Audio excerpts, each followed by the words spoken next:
Kudusnya perkawinan. Imamat 18 ayat 26.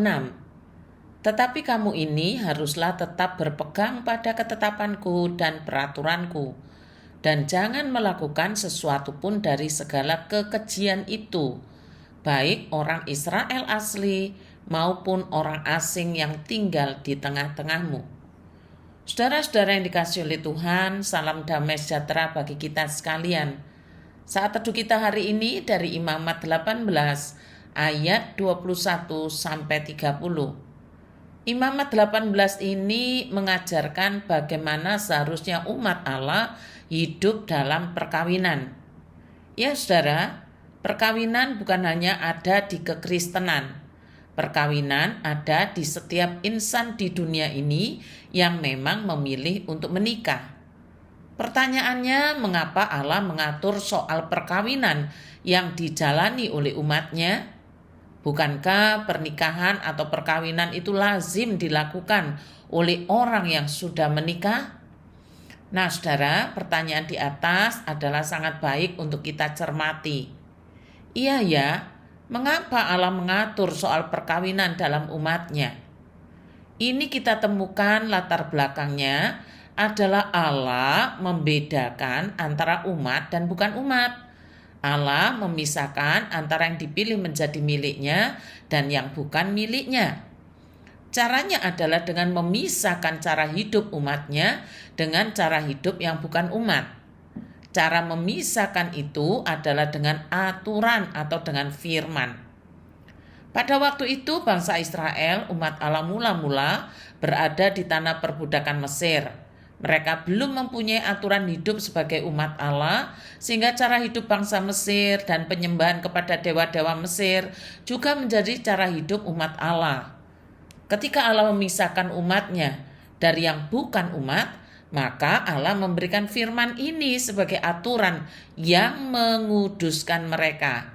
Begini bunyinya, Tuhan berfirman kepada Musa, berbicaralah kepada orang Israel dan katakan kepada mereka, Akulah Tuhan Allahmu, janganlah kamu berbuat seperti yang diperbuat orang di tanah Mesir, di mana kamu diam dahulu. Juga janganlah kamu berbuat seperti yang diperbuat orang di tanah Kanaan, kemana aku membawa kamu. Janganlah kamu hidup menurut kebiasaan mereka. Kamu harus melakukan peraturanku dan harus berpegang pada ketetapanku dengan hidup menurut semuanya itu. Akulah Tuhan Allahmu. Sesungguhnya kamu harus berpegang pada ketetapanku dan peraturanku. Orang yang melakukannya akan hidup karenanya. Akulah Tuhan.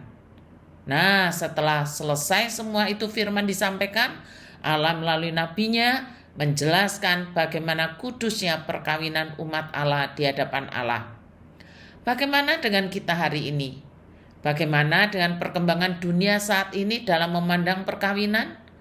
Apakah nilai-nilai kerajaan Allah menjadi prinsip utama bagi umatnya?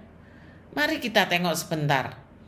Beberapa tahun terakhir ini semakin marak pernikahan sejenis yang dilakukan dengan terang-terangan dan dipublikasikan tanpa rasa malu.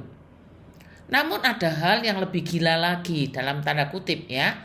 Ada orang-orang yang menikah dengan binatang, menikah dengan patung. Kita merasa prihatin dan tidak bisa menerima dengan nalar mengapa mereka melakukan hal itu. Meskipun ada saja alasan di balik penyimpangan atau dosa yang mereka lakukan.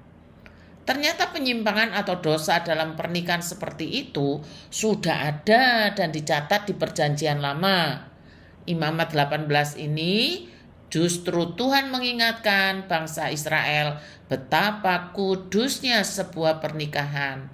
Tuhan punya tujuan mulia dalam pernikahan. Oleh karena itu pernikahan harus dilakukan sesuai dengan ketetapan Tuhan.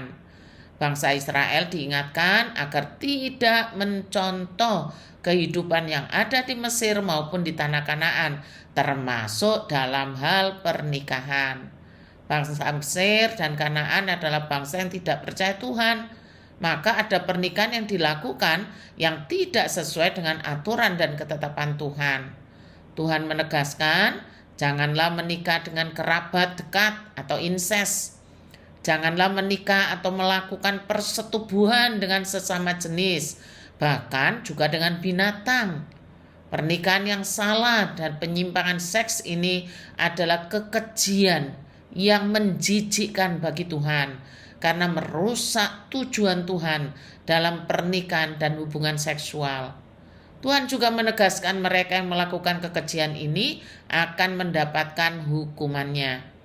Saat ini kita juga disuguhkan dengan berbagai penyimpangan dosa dalam pernikahan maupun hubungan seksual. Semakin banyak orang dunia yang menganggapnya wajar dan bisa diterima. Namun kita adalah anak Tuhan yang telah ditebusnya.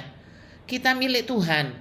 Maka marilah kita selalu waspada, tidak terpengaruh dengan pandangan dunia, tetapi menaati segala aturan dan ketetapan Tuhan.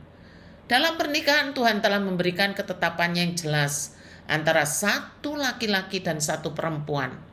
Bukanlah yang memiliki hubungan kerabat dan harus seiman, sama-sama percaya kepada Tuhan Yesus.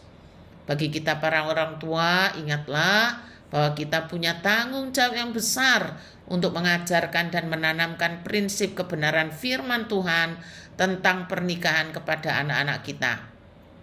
Mari kita jaga kekudusan pernikahan yang sudah Tuhan dirikan di tengah-tengah kehidupan pernikahan saudara. Jika saat ini ada yang sedang mengalami panasnya gejolak pernikahan, ingatlah badai itu pasti datang, entah kapan waktunya.